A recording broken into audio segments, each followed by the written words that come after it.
Well, good afternoon, everybody. I hope everybody's battened down their hatches in anticipation of this storm that's apparently got meteorologists very excited, I understand. Um, I have the privilege of introducing Silver Bridges today. Kristy Kennedy is with us. She's one of two founders of the business. Um, they both, between her and her partner Ginger, who's the other co-founder, have almost 50 years of experience in the field of senior living and in business. And I have to say, I sort of fell in love with them. I used to be a staff person for one of the villages in DC, and I brought them in to do a program for us, and I was so impressed that I wanted to bring them in to the villages out here in Prince George's County. So they asked to have a very minimal introduction, so I'm not going to go into any more detail. You're going to get lots of information, so be prepared to take good notes. All right, Kristy, go ahead. Absolutely. Well, thank you, Denise, so much for inviting us to do this. And it's so good to see everybody's face today. I'm really, really happy to be here. And as Denise said, we are going to cover a lot of information today. So this may feel like you're drinking from a fire hose. There is, as you all heard, this is going to be recorded. So you will get a recording of this. The other thing that we will send you is there's a document at the end we're going to talk about that we'll send to Denise as a follow-up that she can send out to this group too, which is really helpful about specific questions to ask if you're looking at touring senior living communities and the kinds of things you need to be asking. So we'll make sure we share all of that with you as well. The other thing I want to ask folks, if you have a question as we're going through this information, if you can just please put that in the chat, or actually I think there's a Q&A button or chat here. Let me see. I'm just seeing chat on my screen. Yeah, put that in the chat. That would be great. And I'll try to incorporate those questions as we go. And Carter, if I happen to miss any that look relevant, feel free to raise your hand and let me know about that as well. All right, so without further ado, I'm going to share my screen here, and hopefully you all are going to see this here momentarily. Let's see, bear with me one second. Okay, is everybody seeing your expert senior living guide? All right, so want to start this out, and I want to just share a little bit at a very high level with you about who we are and what we do. So as Denise said, we've been in business and in senior living for lots of time. It's actually now over 25 years that I personally have been in senior living, and a lot of it in this DC, Maryland, Northern Virginia market. So we really have a deep understanding of what makes a well-run, operationally sound community. What systems, processes, and procedures do communities need to have in place in order for it to function like a well-oiled machine? We are a concierge consulting firm. So unlike places like A Place for Mom that are beholden to only communities that pay them a referral fee, we are a very different model. We are agnostic as far as communities we recommend because our relationship is with our clients. Our clients pay us for our services. It doesn't matter to us whether communities pay a referral fee or not because we are about finding the best community for our clients. We spend about 45 hours with every family that we help, so we're very hands-on, we're very high touch, and I'll go through at the end just a quick sort of summary of what our approach is. But our ultimate goal is about making sure that you have all of the information that you need in order to make the most informed decision for yourself or for a loved one. So that's really what we're committed to. We started our business about 3 years ago now, and we've helped over 130 families find senior living communities. About 70% of our business is in the DC metro area, and then about 30% is across the country. So we really go to wherever people are and where they need us. All right, so we are going to start out this afternoon, and I want to just share with you about what's happening in the senior living landscape overall. So this area, as you can only imagine, this industry is growing by leaps and bounds. The industry itself has been around about 45 to 50 years. That's when assisted living first started, but it is growing exponentially because of what's happening with baby boomers. There is an interesting statistic I read not too long ago that said beginning the end of 2025, and going through the end of 2027, there are going to be 12,000 people a day who are turning 65. So with that being said, we're seeing a lot more development and opening of senior living communities. Certainly in this market where we all are, there it feels like there's one on almost every street corner. I am physically located in Northwest DC, and if I put a pin in where I am and I drew a circle around us that is 30 miles in circumference, there are over 100 communities that fall into that catchment area. So we always tell people the good news is that you have a lot of options, and the bad news is you have a lot of options. So no two senior living communities are created the same. They all vary greatly, whether it's their pricing structure, their care levels, what they can and cannot provide based off of their state licensure. So lots of nuances and difference with this that can make this a very complex and confusing decision. So we are really here to help hold folks' hands through this process and make sure that they're able to make the right decision and the best decision for themselves. Now, the types of senior living options we're going to talk about this afternoon. When you're looking at whether or not you want to move into senior living, you actually have essentially one of two options. You can either move into what is called a life plan community. These were referred to for years as CCRCs, which you may have heard of. That's life plan and CCRC are the exact same thing. We use those words interchangeably. The life plan word was introduced about 10 years ago and hasn't really yet caught on, but it's the same thing as a CCRC. So these are your largest of all the options that are available. They're going to have the most residents living there. They're also going to be the most expansive. Typically, they're going to have separate buildings that are housing your independent living, your assisted living, maybe in a separate building from independent. You may have memory care with your assisted living, and then there may be a whole separate building that contains skilled nursing. Now, the skilled nursing, it's dependent upon how large the community is as to whether that's sort of its own separate offshoot. But life plan communities are going to have all four of those service lines on that one campus. The other option that you have are what are called rental communities. Now, in the United States, there are about 30,600 senior living communities total right now. Of those 30,600, only about 2,200 of those are actually CCRC or life plan communities. Everything else falls under this rental community category. People tend to be a lot more familiar with life plan communities, and the reason is that the age requirement to move into a CCRC is 62 years old. And they start marketing to you just like AARP does. When you hit 50, you start getting that information from AARP. Well, life plan communities start marketing when people turn 62. So folks have seen them for much longer. They are more familiar with them than rental communities. People often ask us which is better, and it really is a matter of preference. And we'll talk more about what that means as we dive deeper into these. So when you think about that rental community bucket, you can have a rental community that offers independent living, assisted living, and memory care. There are some that only offer assisted living and memory care. There are others that are a standalone memory care. So that is all they do. And they segment their residents based off early, mid, and late stage as far as where they are in that disease process. But they only serve folks with memory impairment. Within this category, there's an option that are called group homes or residential homes. Now, you may have driven by these in neighborhoods and not even noticed that they were housing senior living residents. They're allowed by state to have a total of 8 residents, but they look just like a residential home in any neighborhood. And there are actually quite a few of them. So it's a much more intimate, much smaller option that can be great for some people. So it really just depends on what you or what your family is looking for. And then the last piece of this puzzle we're going to talk about this afternoon, spend just a very little bit of time on skilled nursing and long-term care, just to help you make sure you understand the differences between all of these.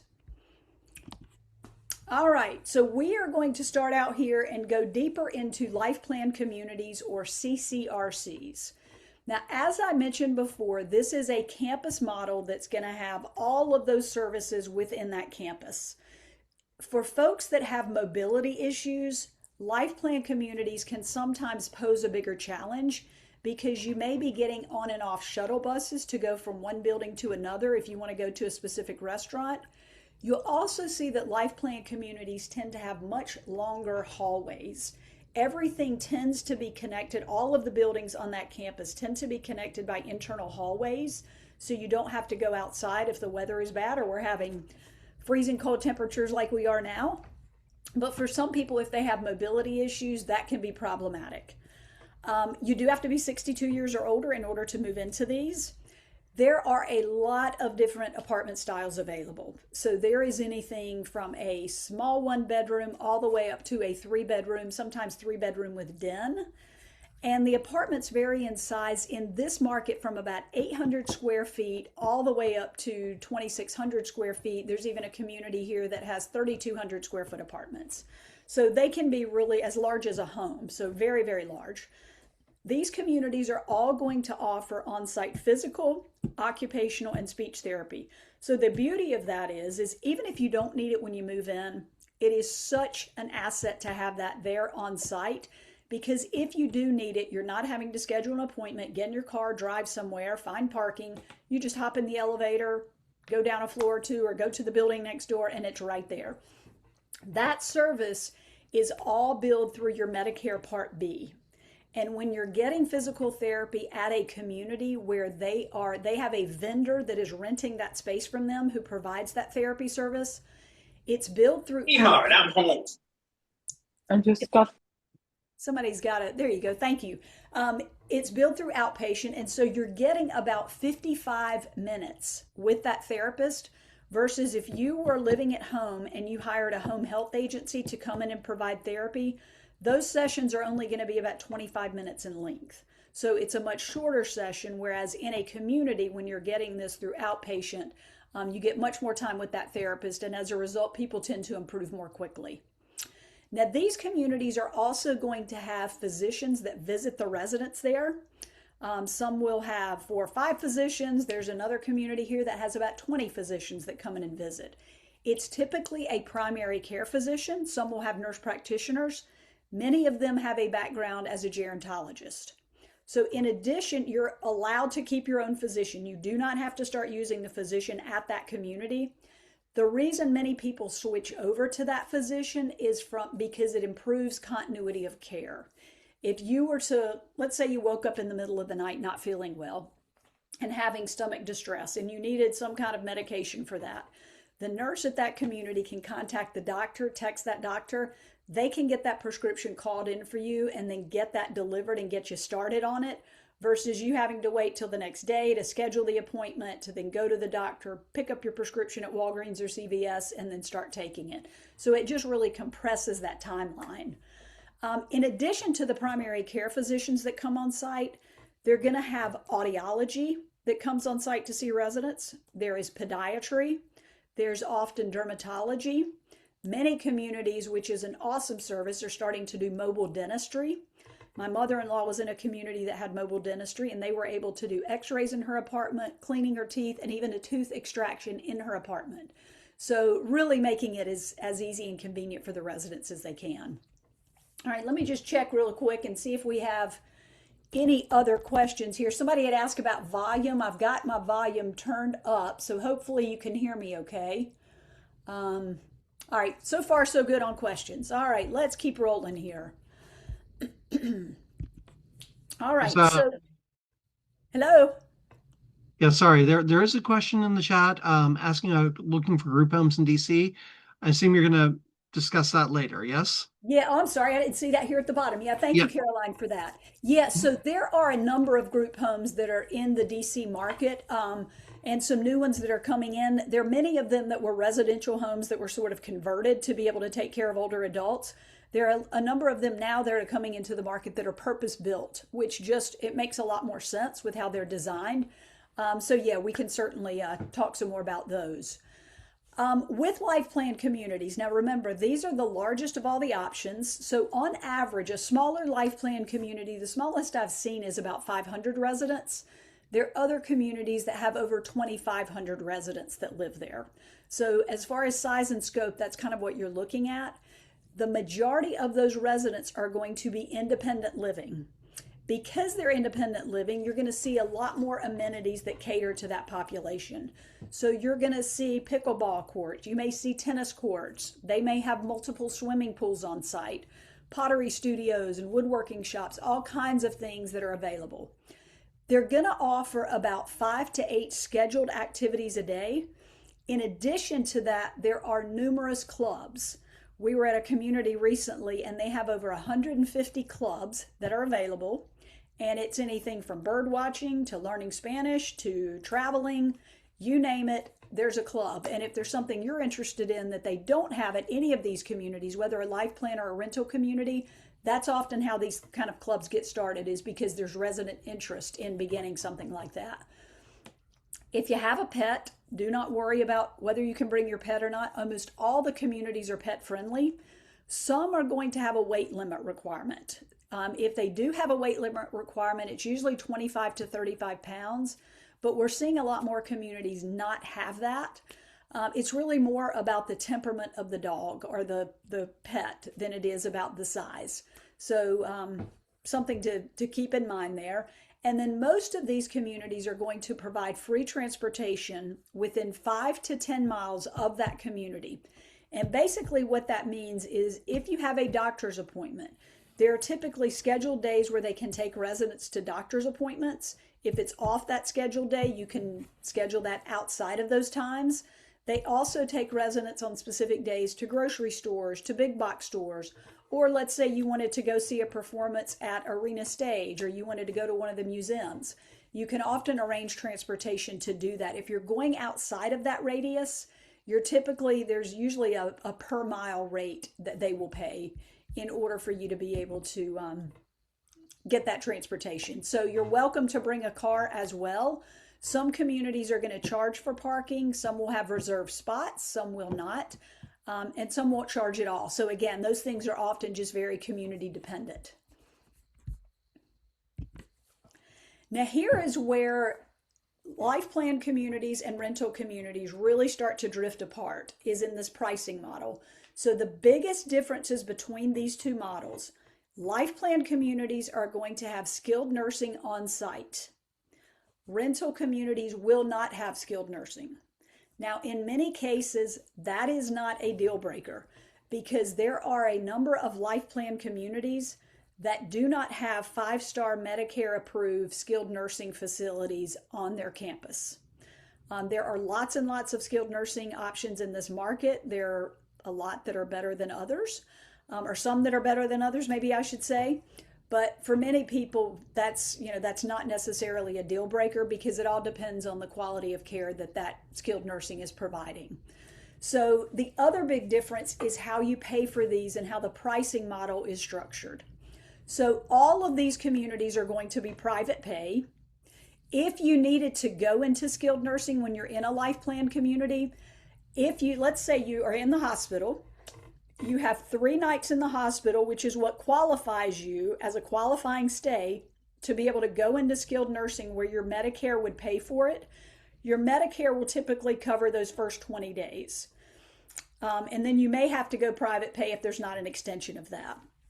But with this model, outside of that skilled nursing piece, you're going to have an entrance fee. And in most life plan communities, you do need to move in while you're still independent, because you have to medically qualify and you also have to financially qualify.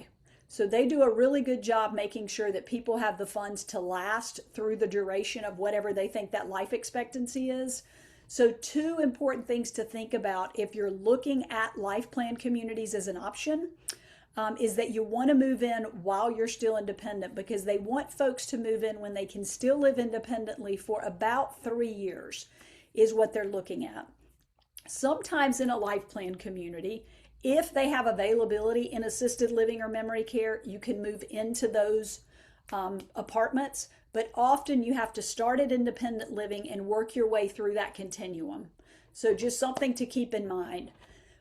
You're going to have what's called an entrance fee. And in most cases, you're not owning the real estate in a life plan community. This is think about it like a country club membership fee. So you're paying this upfront fee. It's going to range anywhere from about $200,000. And believe it or not, in Tysons Corner, Virginia, there is a community that has a $5 million entrance fee.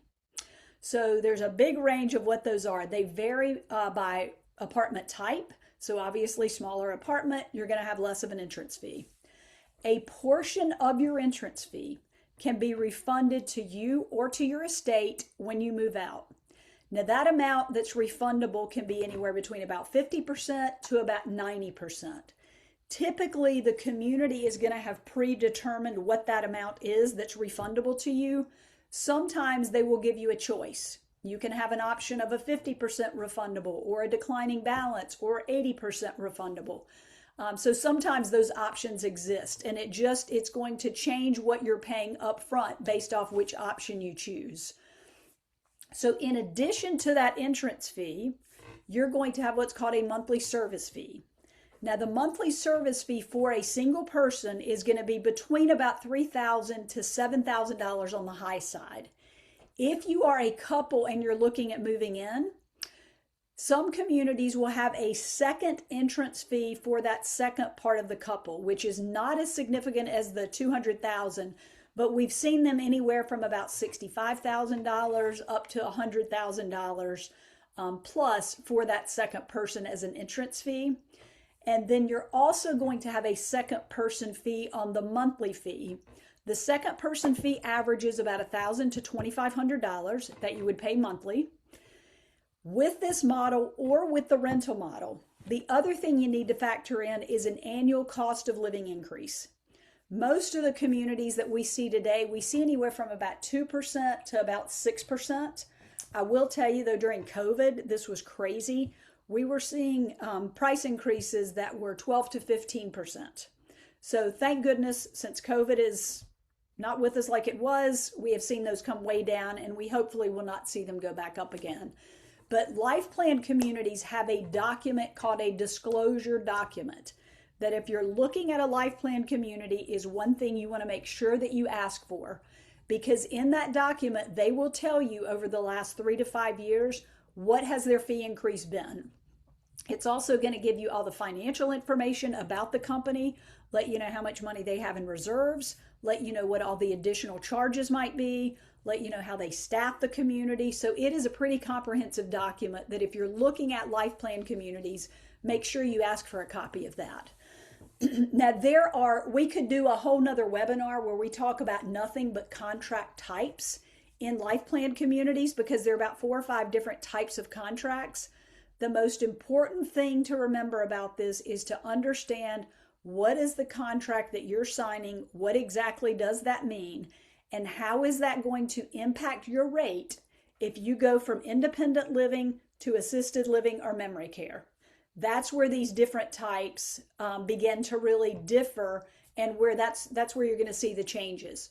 So the question to ask is, if I'm in independent living now and I'm signing this type of contract, what happens when I need to move to assisted living with my pricing? All right, let me make sure we don't have any other questions right now. Okay. All right, so with these communities, you're paying that monthly base rate anywhere between $3,000 and $7,000 a month. Included in that base fee, you're going to have some kind of meal plan. The meal plan is going to average about 20 to 30 meals per month. We're seeing a number of communities now that are doing like a continental breakfast, which is part of this meal plan, in addition to either lunch or dinner. Many people choose dinner because it's a much more social meal. Sometimes with a meal plan, you're going to have a dollar amount that you have available to spend every month. Some communities may give you a meal credit, a number of credits that you have, so it's going to vary greatly by community, but there will be a meal plan included. Many of the communities also do bi-weekly housekeeping, so they are going to come in and they are going to totally clean your apartment, vacuum, mopping, dusting every other week. And some are beginning to do linen service. So whether that is sheets and towels, they'll fold those, they'll bring them back to you. But that's a question you would want to ask as to whether or not that's included. And then if you were to move into either assisted living or memory care, and this is true across any state in the country and any assisted living in the country, by law, assisted living and memory care communities are required to provide 3 meals a day. They're required to provide what is called daily housekeeping. Essentially what that means is they'll come in, they'll take out the trash. If you want them to make up your bed, they'll make up your bed for you. They may pick up things off the floor. put dishes away for you. They'll do that daily. They'll do the weekly house cleaning, which is the much deeper clean. Laundry is typically done in assisted living on a weekly basis. It can be done more frequently if you need that. Sometimes there's a charge for it. Sometimes communities will do it twice a week. Again, just depends on the community. And then it includes access to all the activities as well as to the transportation. So those things are regardless of what state you are in or move to or what community. If you're moving into assisted living, all of those things are going to be included. Most are going to also include your utilities. The thing we see most often not included is a landline phone, and if you want premium cable channels. Otherwise, your electricity is included, your water's included. Wi-Fi is often included, but typically it's going to be premium cable channels and a landline phone. Those are usually the two caveats. Okay. Oops. All right. So life plan communities, when you're thinking about the pricing, and I was talking about the different contract, asking them what happens to your rate when you go from independent living to assisted living. When you move to assisted living or memory care, that is where you start needing help with services. And these are things, they're called ADLs. A, D as in dog, L as in love. ADLs, activities of daily living. So these include things like bathing, dressing, grooming, meal preparation, all those things we do every day to be able to take care of ourselves. When you start needing support with those types of services, that's where if you move into a CCRC and you want to stay in your independent living apartment, you can do that if you want to hire a home health company to come in and provide those services for you. That is absolutely something you can do, and we're going to talk about pricing of those here a little bit later. That is one way to stay in your independent living apartment, which quite honestly, a lot of people do. If you don't want to stay in that independent living apartment and you move to assisted living, what happens is the nurse at that community, she or he will do an assessment. And that assessment is really to determine how much care do you need and how often do you need that care. That then helps drive what is called a service plan. That service plan determines how much you're going to pay for those services. So the more support and the more help you need, the more you're going to pay for those services. This is the part where senior living is not built to make it easy for people to understand. Some communities will have 3 care levels, some will have 5 care levels, some will have 7 care levels, and none of them equate to the same thing. The 3 care levels at one community are not the same as the 3 to 5 care levels at another community. So that all varies greatly with how communities price this. But in addition to paying that monthly service fee, or your basically your apartment rent, you're going to have care charges that are going to be commensurate with how much care you need. You may also have a care associated with medication management. So let me try to explain to you how this works. So when you move into a senior living environment, whether it's life plan, whether it's rental, in order to continue to administer your own medications, you have to be able to answer 4 questions. And that is, what medication do I take? How often do I take it? What condition do I take it for? And if I happen to miss a dose of this medication, what would happen? If you can answer those 4 questions, you can continue to give yourself your own medications. If you get to the point where you can't really answer those questions and manage your medications, then you go on the community's medication management program. So what that means is the community is then responsible for getting your medications refilled. They're responsible for coming to your apartment at the designated times when those medications are prescribed and making sure you're getting those in the proper dose at the right time. People often ask us, they'll say, okay, my daughter comes over on the weekends and we sit down together and we have this big pill box that we go through and we fill it up. And then mom just takes those as the week goes on. Can we still do that in assisted living? And unfortunately, the answer is no. So in order to take medications in assisted living, there's those one of two options. Either you're self-medicating or you're on the medication management program. So those are the only 2 options there. Some communities will have a continence management program. So for folks that are incontinent and need depends and things like that, being on this program is a safeguard to help people from not running out of those supplies. Sometimes family members will just buy them in bulk on Amazon and have them in the apartment, but those programs are often available. Now, here's another important thing for you to understand about just senior living in general, and many people aren't very clear about this. So the way that senior living is regulated, there is not, unlike skilled nursing, there is not a national regulating body like Medicare that regulates skilled nursing. That's who regulates the skilled nursing environment. Senior living is all regulated state by state by state. So every state has their own regulating body. They have their own regulations. So regulations in this area are different from regulations in California, are different from regulations in Michigan. Everything, there are variations within that. If you are looking at a life plan community, the independent living portion of a life plan community is regulated by the Bureau of Insurance in that state. So essentially what that means is they come into the community, it's usually about once every 3 years, and they are just looking at the financial viability of the organization. They're making sure that things are being done as they should, making sure that they're not operating out of compliance.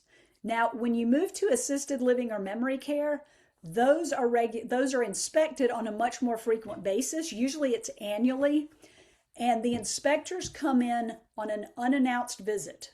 The team doesn't know when they're coming. They know a window of when they may come, but they don't know when. So it's somewhat of a surprise. And they will spend about 3 to 4 days on site at that community, looking in the assisted living and the memory care. They go through the care plans that residents are on. They go through training logs that the staff should be completing. They go through any kind of incident report. They look at the dining program and the quality of food. They look at everything. And when they are at that community, they can give them what are called deficiencies. It's kind of like the community gets a ticket for doing something they shouldn't be doing. Just because a community may have deficiencies doesn't mean it's a bad community. A deficiency can be something as simple as when that inspector was going through a resident file, they noticed that when that person moved in, they didn't sign the fire escape plan. They could get a deficiency for that. They could also get a deficiency if they were looking at the medication logs and they noticed that a resident was supposed to be getting a specific medication and wasn't getting it and hadn't gotten it. That can be a deficiency, so much more severe than a form that's not signed. Here's the thing to remember or to know about this. This is all public knowledge. These inspections are all posted online. 2 things that are difficult about this process. Number 1, it's difficult for people to understand who is the regulating body in that state. And the other piece that can be challenging is once they read that inspection or that survey, it's hard sometimes for people to understand what the heck does this really mean? Like, how bad is this? And so we encourage people, if you're not working with someone like us, please do your due diligence to understand how they did on their last state survey. If you don't want to do that work in researching it on the computer, ask them when you go tour. They will either know how they did on that state survey, and if they don't know and they can't tell you, ask them to find out and let you know. Sometimes they'll have their survey posted in the community and you can actually see it there. But something really, really important that you want to look at and understand how they're doing with regard to state regulations. So hopefully that makes sense. Let me see here. We've got a question in the chat. Oh, okay. This is a great question, Lisa. Thank you. So how would they know if you answered the med questions, but your daughter still helps? Sometimes what will happen is if a husband and wife are living in an apartment, sometimes the one spouse who is still able to deal with medications can help that spouse if it's an independent living. If it's an assisted living and they're coming by and a resident says, oh, mom's already taken that medication or she already has that medication, because they're physically bringing them to you, they would intervene in that because it puts their state license at risk if someone else is helping to manage those medications for a resident in assisted living. So hopefully that answers your question, Lisa, on that, but that's a good one. Thank you. Yeah, please keep these questions coming, folks. These are good. Okay, let me find my cursor here so I can move to the next slide.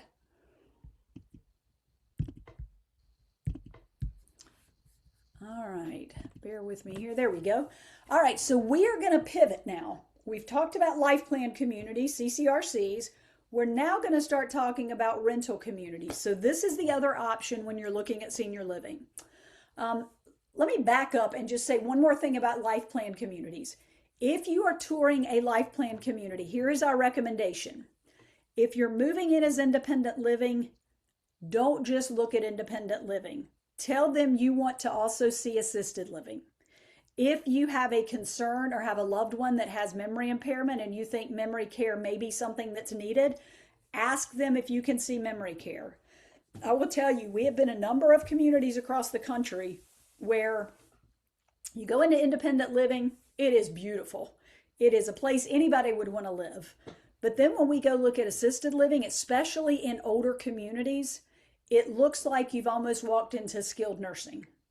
So it doesn't have that same residential look and feel to it. It's not home-like. It's much more clinical and feels almost sterile in a sense. So you want to make sure that when you're looking at communities, you don't only see independent living, but you ask to see assisted living, and if appropriate, ask to see memory care. And that's true whether you're looking at a life plan community or whether you're looking at a rental community. Really important to see, okay, here's where I might be today, but let's say 5 years from now, what might that environment be like, and am I going to be comfortable there? So rental communities, as I mentioned before, these can include independent living through memory care. So independent assisted memory care. All of those services can be on that same campus. More often than not, in a rental community, it's built more vertically than it is horizontally. CCRCs are more spread out. Rental communities are more self-contained. So you will likely have several floors that are dedicated to assisted living, a floor or two that is dedicated to memory care, and then usually it's their top floors that are dedicated to independent living. Again, you're going to have various room styles available, anything from a 1-bedroom to a 3-bedroom. Square footage is a little bit smaller, 400 square feet, still to about 2,200 square feet, so still a really good size. These communities are also going to provide that on-site physical, occupational, and speech therapy. Almost all of them today, unless you're in a much smaller tertiary market, have a vendor that is on site providing that therapy. They're not just bringing in home health, but that is certainly a question you would want to ask and something you'd want to see on the tour. And then these communities are also going to have the visiting physicians that are primary care doctors, in addition to bringing in those ancillary services like audiology, podiatry, dentistry, and dermatology. So same kind of offerings there. Now, if you are looking at the amenities at a rental community, they're going to have the same amenities. They're just not going to be as grand because you don't have as many residents in a rental community. Kind of the average size rental community in this market is about 100 to 150 residents, so much smaller than the large CCRCs. There are some that are 300 plus residents. Usually they don't go above about 350 to 400 as a rental community. So they're going to include great amenities, on-site hair salons where they do nails as well, spa services. Many of them will have a swimming pool, nice fitness centers, art studios, all kinds of things available to the residents. They're going to offer the same 5 to 8 activities a day. They will have clubs as well. They're not going to have 150, but they'll probably have 25 to 30 different types of clubs. And then most communities are pet friendly as well. And they're going to provide that free transportation within 5 to 10 miles of the community. The 5 to 10 miles is if you're in a more urban area, they tend to do a smaller radius. It's usually 5 miles or so. If you're in more of a suburban area, it's usually 10 miles. We have seen communities before that actually go 20 miles. So again, it depends on location.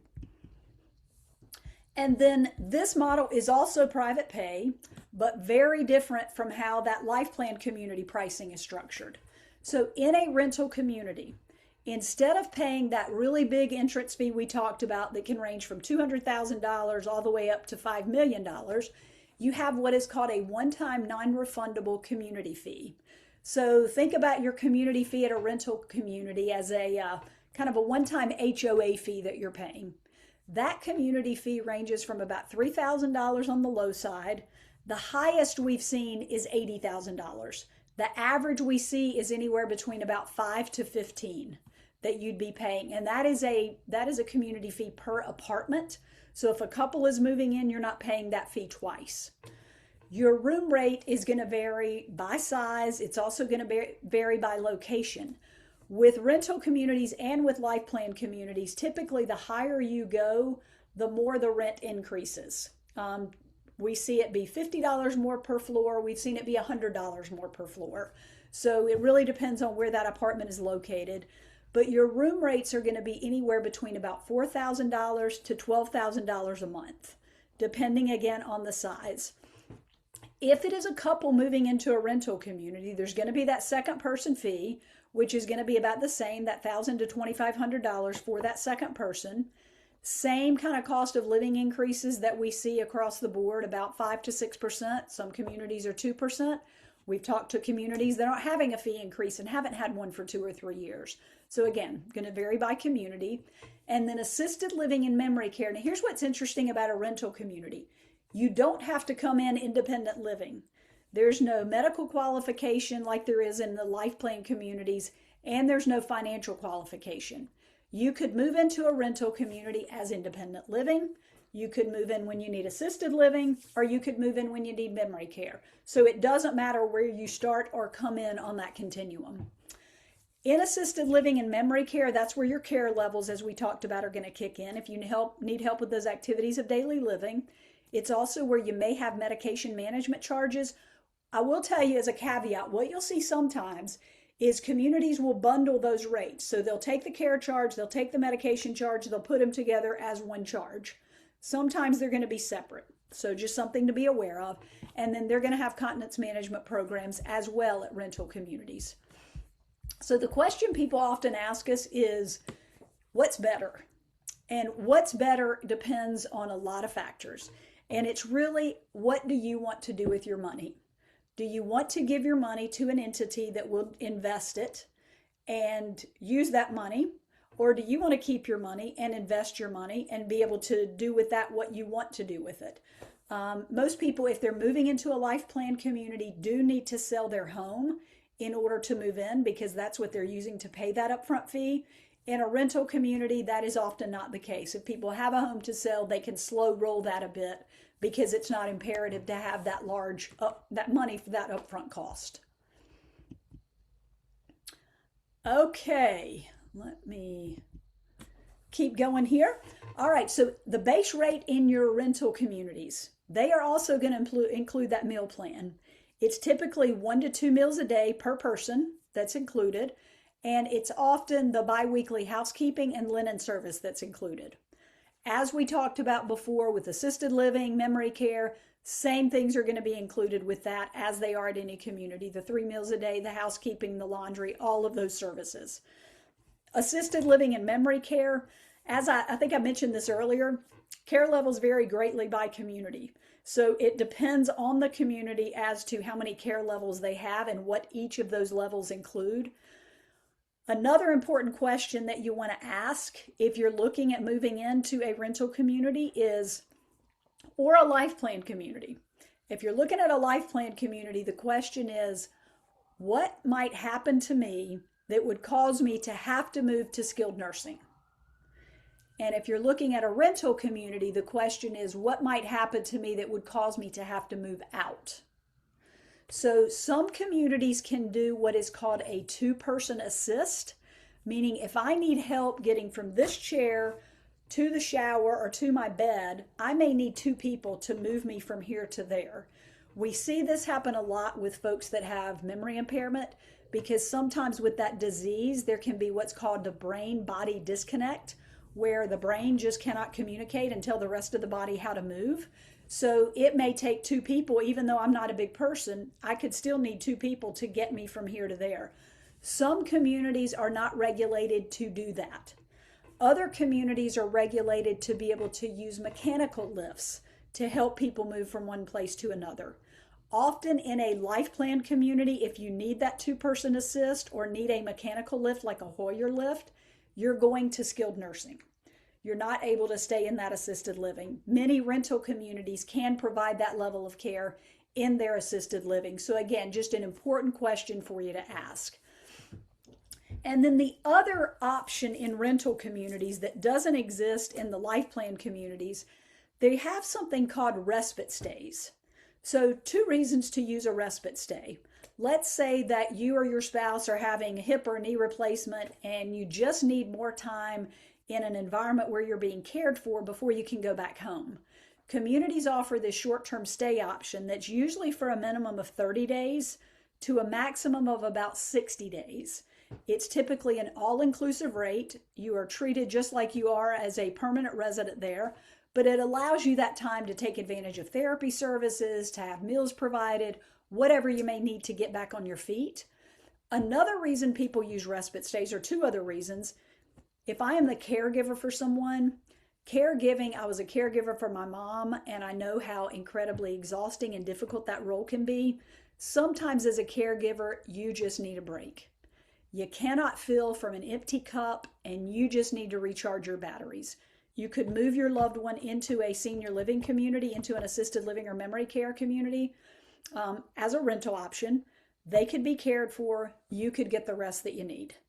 The other reason to use a respite stay is it can be used if you're not sure this is a decision you want to make and you just want to experience it firsthand before you actually take the plunge. You can move in as a respite resident, live there for 30 to 60 days, meet residents, experience the food, the activities, all of it, see what it's like.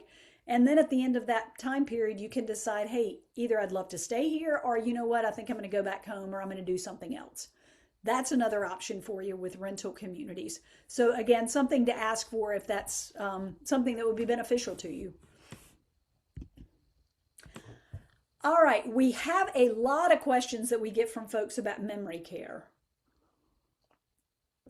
And before I dive into that, let me tackle a couple of these questions that have come in. So one is, can you give us some examples of rental communities in DC, Maryland versus life plan communities? So absolutely, Lisa, thank you for asking this. So life plan communities, if you've heard of Ingleside Rock Creek, Ingleside Kings Farm, any of the Erickson communities, there are lots of them. There's Green Spring Village, which is in Springfield, Virginia. There's Ashby Ponds. There are some new ones that have been built here in this area, the Grandview and Woodley Chase. Those are all Erickson communities. Those are life plan communities. As far as rental communities, lots and lots of options with rental communities. So if you've ever heard of Brightview Senior Living, any Brightview community is a rental community. There's a new community built close to where I live now called the Fitzgerald, which is a rental community. There's one up in Gaithersburg called the Carnegie. Any Sunrise Senior Living communities are rental communities. There's the Trillium, there's the Fairfax, or the Providence, which is in Fairfax, Virginia. There's a new one the company just changed hands that's in Rockville, Maryland. That's another rental community owned by the same group that owns about 4 other communities here in this market. So lots of options with regard to rental communities, lots more, as we said earlier, than CCRCs. But Lisa, thank you for asking that. Is a respite or short-term stay the same as rehab after a hospital stay? No, it is not. So a respite stay is really, they can't provide skilled care. So the reasons you could not move to a community for a respite stay if you're coming out of the hospital, there are basically 4 things that have to be done in skilled nursing that can't be done in assisted living. Those are, if you're on a ventilator, can't be done in assisted living. If you have a feeding tube, that can't be done in senior living. If you are on IVs and you need continuous IVs, that can't be done in senior living. Or if you had a skin wound that is a stage 2 not healing, or usually it's stage 3 not healing, stage 4. Skin wounds are staged. 1 is the least severe, 4 is the most severe. 1 and 2 can typically be handled in assisted living. 3 and 4 by state law, have to be handled in the skilled nursing. So those are the differences, but otherwise you can still get the therapy in assisted living. You can have your meals provided. You can have staff helping you with your activities of daily living. So you'd get a lot of the same things in rehab. But if you're going to an acute rehab is usually working with a therapist 3 times a day. That is different than what you would get in an assisted living environment. And let's see here. Yeah, Riderwood is a CCRC. That is a life plan community. Leisure World is another community that's out there. It's really not that's a 55 plus community because they don't really have a lot of services. They don't have assisted living and memory care on that campus. And that at Leisure World, you're actually owning the real estate. So you're buying your house or your apartment or your condo there. All right, let me make sure we've gotten almost all these questions here. Okay, if you're not on Medicare, how does private pay insurance work with physicians? Very good. All right, so Caroline, thank you for this question. If you don't have Medicare, the insurance would work just as it would if you were living at home and you went to see your own doctor. They're going to bill it through your insurance the same way that they're doing now. So there's no change with regard to that. The other thing to let you know is, I don't know how many folks on the call have long-term care insurance. If you do have long-term care insurance, that is something that can help offset the cost when you need assisted living or memory care. Typically with those policies, you have to have what are called, it's like 2 qualifying conditions. So you need to have help with, normally, every policy is different, but normally with at least 2 activities of daily living. And if you meet that criteria, that's when that policy will kick in and start paying. Long-term care can cover expenses in an assisted living or a memory care community, or they can cover expenses if you are staying at home. So if you have long-term care, you want to make sure that you really understand what it provides and for how long and how much money they'll pay towards those services. All right, so getting into memory care, I just want to dispel maybe some myths that people have about memory care. So there are a number of people who come to us and they think because their loved one has now been diagnosed with mild cognitive impairment or some form of dementia, that they are now relegated to have to move into a memory care. I call it a neighborhood. It could be a separate floor of a community, it could be a standalone community, or it could be a separate wing of a community. But they feel like they have to move into memory care because they have this diagnosis. That is not true. There are lots and lots of people that live in assisted living that are pleasantly confused, and that there is nothing wrong with that. The only reason, there are several reasons specifically that people move into memory care. So a memory care portion of a community is a secure neighborhood, meaning that in order to enter and exit that, there is a keypad. You have to have a code to get in and get out, and that's for the safety of the residents. You also have to have a physician's signature saying that, yes, this environment is appropriate to this person. So people are moving into memory care for a couple reasons. Number one is anytime somebody starts doing what is called exit seeking and they're physically trying to leave that community, they're wanting to find the exit doors and get out, that is often a reason to move to memory care because people can really risk putting themselves in harm's way, especially if that community is on a busy road or out in the middle of nowhere. So that's one reason. Another reason people move into memory care is if they start to develop what are called repetitive behaviors. Sometimes with different forms of memory impairment, people will develop behaviors where they do the same thing all day long. That could be vocalizations. It could be clapping motions. It could be picking at things constantly. Those behaviors can be better managed in a memory care setting because it's a smaller setting, usually in 99% of the cases, with a higher staff to resident ratio. So more people in there to help with that. The third reason people move into a memory care setting is people start out, they move into assisted living, they're doing fine. But as their memory issues start to develop and that starts to decline some, you'll often see people become much more withdrawn. They don't participate like they used to. They maybe feel like they can't keep up, or they just are more confused. That is often another reason people would move to memory care because it is a smaller type environment. Some communities have a wonderful, wonderful program called a bridge program. There are many times people that are sort of at that in-between stage. They're not really totally appropriate for assisted living, but they're not totally appropriate for memory care either. They're sort of in this no man's land. This is where a bridge program comes into play. So bridge programs are developed specifically to provide a lot of engagement throughout the day. It is very hands-on. It is very focused on stimulation and trying to engage the brain with lots of activities there. Ginger, my business partner, her mom was actually in a bridge program, and it was unbelievable. And I've been in this business for 25 years. She was living at home with her husband, who, God bless him, was doing the best job he could to take care of her. And she had a good life. She had a really great life with him, and he was doing a great job. But it was very hard for him because of the duties of caregiving to make sure she was eating properly at every meal, that she always took her medication. It's unrelenting. So when he unfortunately passed away, we moved her up here closer, and she was part of a bridge program.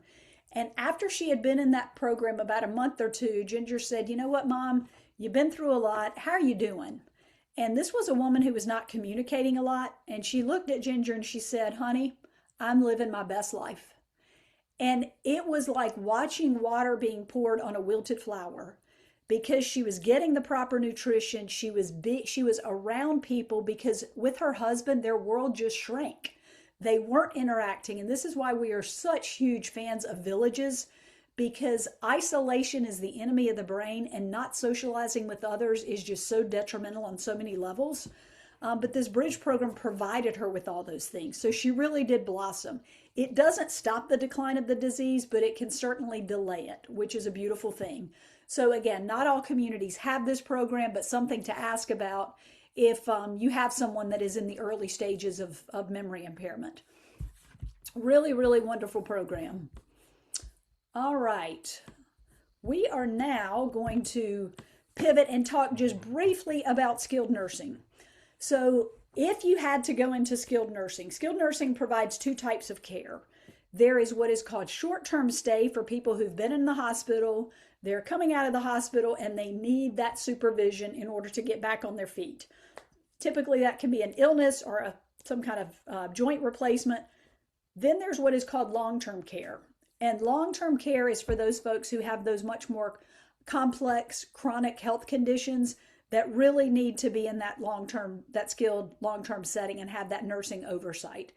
Most skilled nursing facilities have a certain number of beds that are dedicated to short-term stays and a certain number of beds that are dedicated to long-term stays.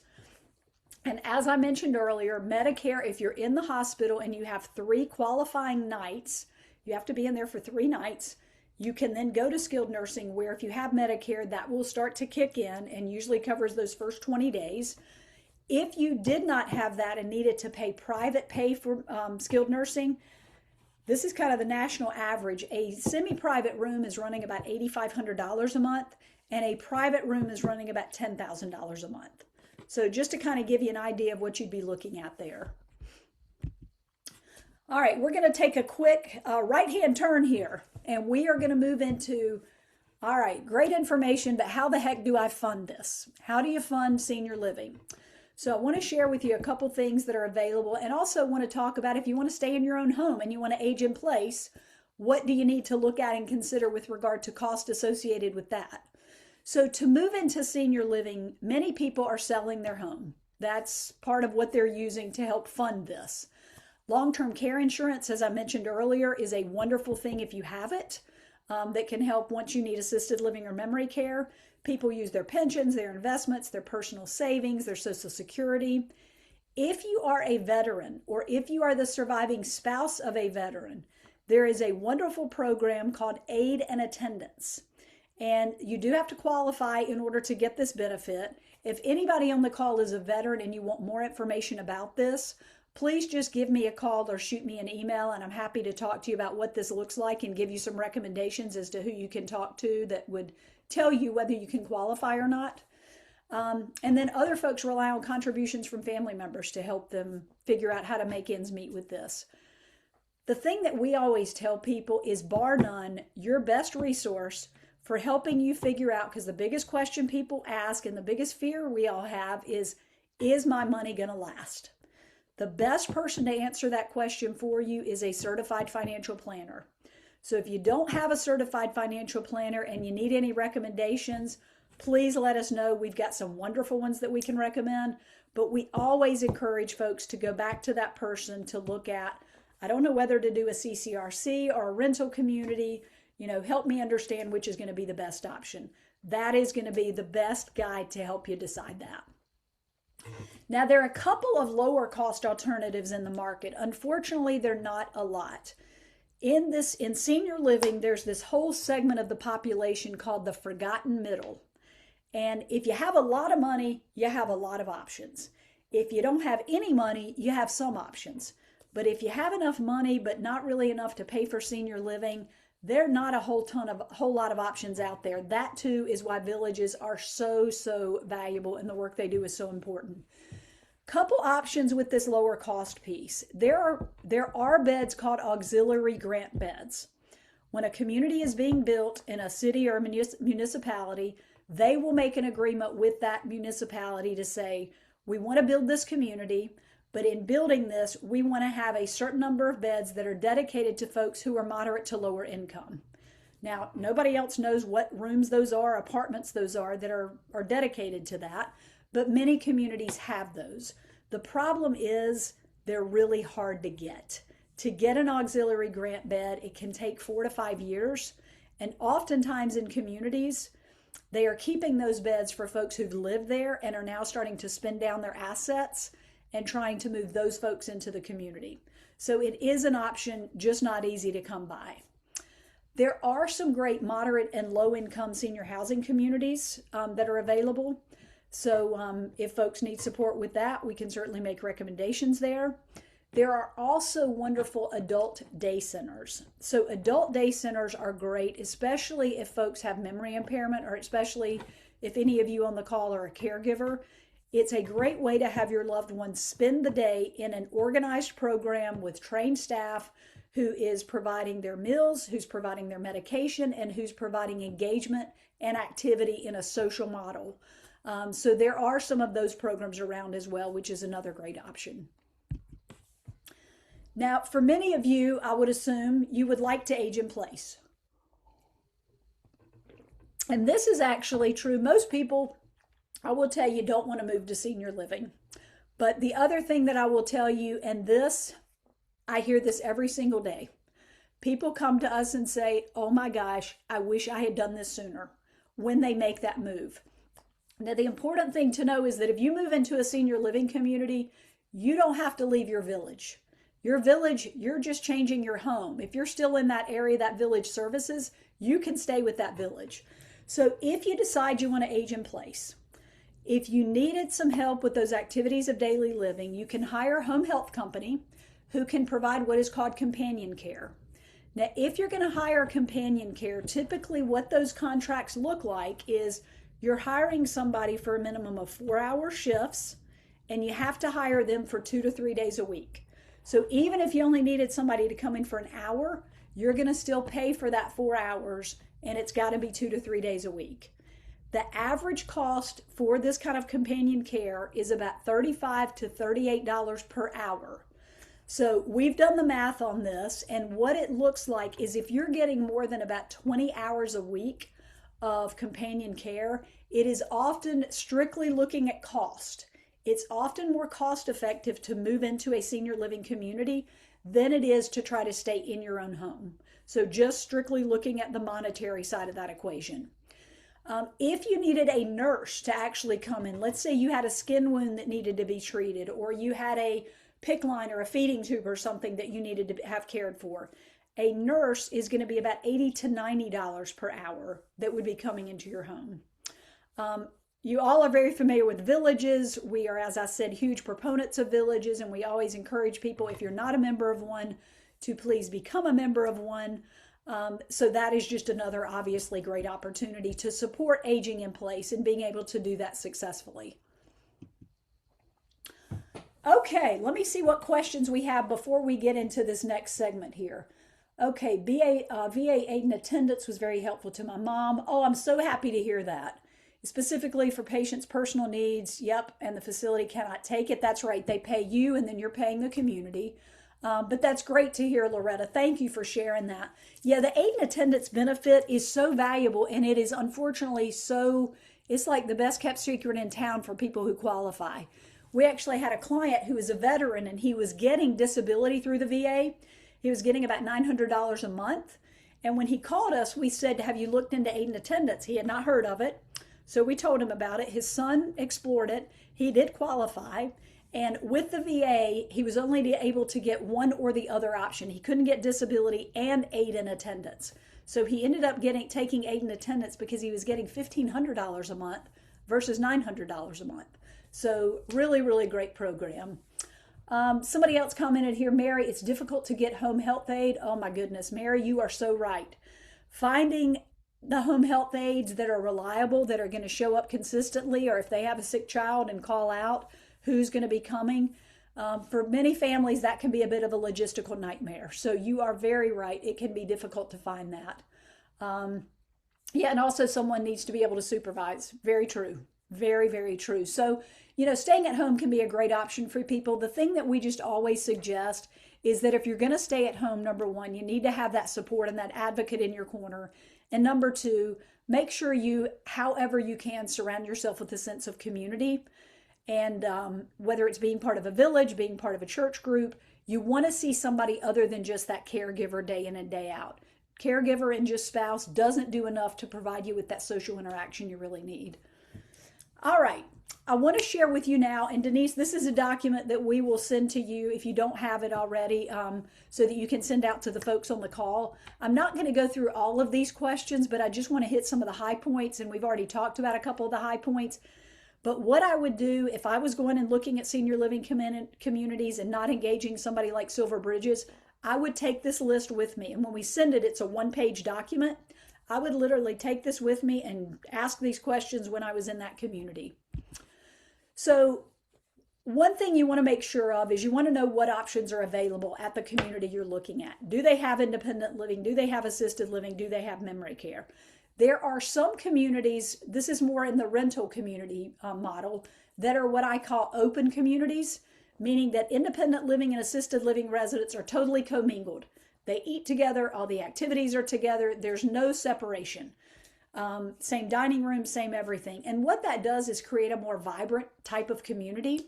So if that's what you're looking for, it may be important to find out, does independent living have a separate dining room from assisted living, or is everybody together? When you're looking at senior living, whether it's in CCRCs, life plan communities, or rental communities, there are two positions that you want to try to understand who these folks are and how much experience they have. That's your executive director. They're sometimes called a general manager, but that is the person who oversees that whole community. All the staff ultimately roll up to that person. So that executive director, and then that director of wellness, sometimes called director of clinical, sometimes called director of nursing, but it's the person who oversees the entire clinical staff. Those two positions are critical. If you don't have two people in those jobs who know what they're doing, who know how to hold their staff accountable, and who really set a strong culture, you have a community that is always, always, always in chaos. They can't ever seem to get out of chaos. So you want to ask about those two positions, how long they've been in the role, how long they've been with the company, and how much experience they have in senior living. You want to, as we mentioned, find out about the state survey, which is also very important. And then another important question to ask here is, we saw this so much during COVID. We don't see it in this area really at all, but I was at some communities recently in Boston and in Pennsylvania, and I asked them, I said, do you have any agency staff? And she said, oh yeah, absolutely. Agency staff is when they are hiring somebody from a third party to come in and take care of the residents. The reason you don't want that is they're paying those people about twice as much as they pay their staff, so it's a really expensive solution. The other thing it tells you is that they have a hard time retaining staff. They have a high turnover rate. So you want to make sure they don't have any agency staff. But when I asked this salesperson, I said, why do you have agency staff? And she said, we've just really had a hard time recovering from COVID. Now, I haven't heard that for about 2 years. And so as soon as I heard that, that community was off my list and one I was not going to recommend to any of our clients. So you do want to find that out. This first question here, I want to explain to you what this means. So if you're living in independent living, sometimes they will have pull cords in that apartment, in the bathroom, in the bedroom, that if there was an emergency, you could pull that cord and it would activate something for somebody to come and check on you. In assisted living and memory care, and sometime in independent living, you can either wear a pendant like a watch or a necklace, a lanyard, and if you need help, you can push that button. Communities track on a daily basis. How long does it take from when I pull that cord or I push that button for a staff person to get to me? Now, if you hear a community tell you, I don't know, I'm not sure, or it's about 15 or 20 minutes, that is a problem. That is a big red flag. What you're looking for in an ideal world, it is no more than 7 minutes. That is what good looks like. Excellence looks like under 5 minutes. So if somebody tells you it's over 7 minutes, it's 10 to 15 minutes, you want to dig into that a little bit more and understand why. They probably are lacking some systems they need to have in place in order to expedite those calls. So something really important to know about. You want to obviously know what activities are offered. They should give you an entire activities calendar for the month so you can see that. How frequently do they do outings? You know, going to the grocery store and those kind of things is fine, but do they go out to restaurants? Do they go to museums? Do they go to parks? And how often do they do those? Certainly what doctors visit the community and how often. And then if you have special diets, if you're a vegetarian or a pescatarian, find out what kind of diets they serve. I was talking to a community recently and we've got 2 clients, they're both vegetarians. And I said, I was looking at the menu and I said, well, I'm not really sure what they would eat. And they said, well, we would just give them the rice and the broccoli without the chicken. And I thought, you know what, that's not really a vegetarian meal. There's no source of protein in that. So dig into a little bit what types of diets are provided, if that's something that applies to you. Certainly you want to find out what kind of ongoing training does their staff receive. You can actually ask them, what is your attrition rate with your staff? How well do you retain staff? And if they don't know that, they can ask the executive director and they can find out. You want to know what additional costs are going to be involved. Usually it's going to be, if you use their hair salon, you would pay for that. Sometimes it's a ticket. If you go to a museum or something where there is a fee for it, you would pay for that.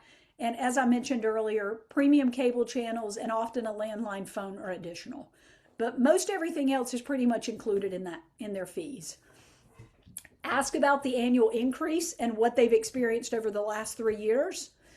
Find out under what circumstances might you be required to move out, what might happen that would cause you to have to do that. And then something many people don't know. Believe it or not, senior living can often be negotiated. People don't know that, first of all, and secondly, they don't know what to ask. This is something we do on behalf of our clients.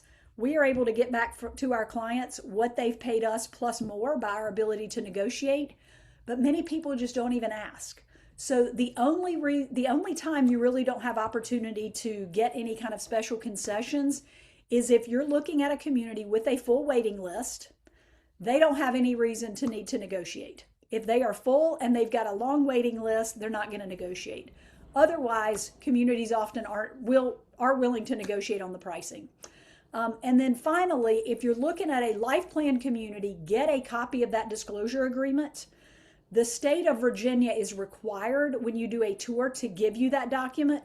Other states are not required to give you that for a rental community. You can certainly ask for it. Some states may look at you like you have 3 heads. They don't know what you're talking about. But it's a good thing to ask for, especially life plan communities have to give that to you. All right, let's see how we're doing on questions here. Okay, I think we're good so far. All right, last thing I want to do, we always have people ask us, so what does Silver Bridges do? How do you work? And I want to just give you kind of an overview real quickly of who we are and what we do. We started our business, as I said, I've been in senior living over 25 years. We started our business about 3 years ago.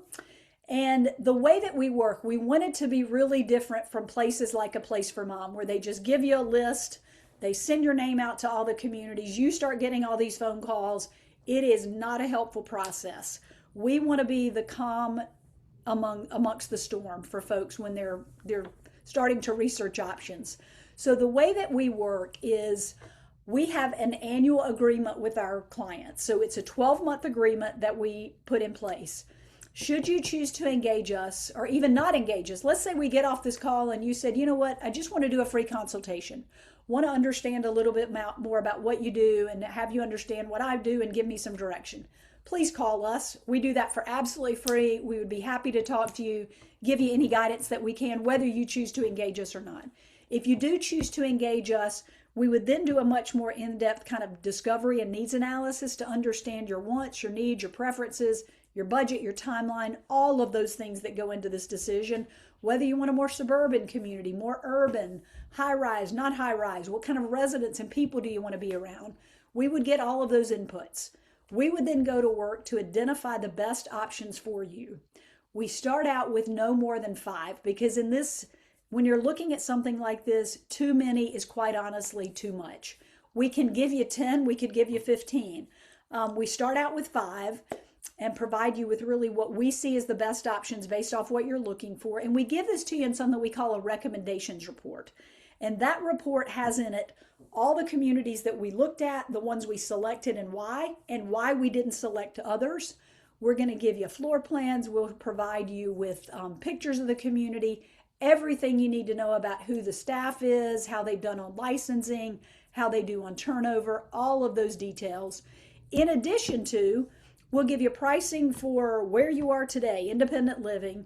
We also want you to have on hand, though, the pricing for assisted living and memory care. So you could literally take that report, give it to a financial planner and say, here are all the numbers, crunch these numbers, tell me what's going to make the most sense for my financial situation. Once we review that with you, you can let us know, hey, I'd like to tour all these communities, or I only want to tour a few of these, or I'd like for you to go look at some others in this area. We're going to go on the tours with you. We're going to make sure you're not just meeting with the salesperson, which is who people meet with when they go in by themselves. We get the executive director to the table. We also, if it is moving into assisted living, we talk to the director of nursing. If it is memory care, we talk to the director of memory care and who's running that program. So we get all those folks to the table to make sure you start to get a sense of how do I feel about this community and the people delivering the care day in and day out. We're going to negotiate pricing on your behalf. And then we are really kind of your transition coordinator. We've got some wonderful preferred provider relationships. So whether you need a realtor, whether you need somebody to help you downsize and figure out what do I do with my stuff, what's going to fit in my new apartment, needing an elder law attorney to get advanced directives and things like that in place or powers of attorney. We have got folks that work across the country that we can absolutely recommend. Then we're just there as your ongoing resource. We are continuing to support you and help you through this decision with whatever you need over that 12 months. We charge a flat rate. So as I mentioned earlier, we spend about 45 hours with everybody that we help. Whether we spend 80 hours with you or 45 hours with you, it doesn't matter. It doesn't change the rate. Flat rate of $8,500 for those 12 months. So that's what our model is here in the DC metro area. If you're looking at going out of state, outside of this area, it's a $9,500 rate plus travel is how we're set up. So just a little bit about our model. And I am now going to leave you all. I appreciate everybody hanging in there with me that did. And I see one other questions here about group homes. I'll try to come back to that. But I want to leave you with some parting words of wisdom. I love this slide because I think it takes everything we've talked about today, which I know is a lot, and sort of encapsulates it for you. So first of all, thank you for being here, because being proactive and having a plan is the most important thing. Everything is okay until it isn't. And if you wait until that crisis happens, the problem is you're greatly minimizing your options. You're going to have to go to where something is available. You also take out of your hands the ability to have agency in this decision and decide where you would like to go.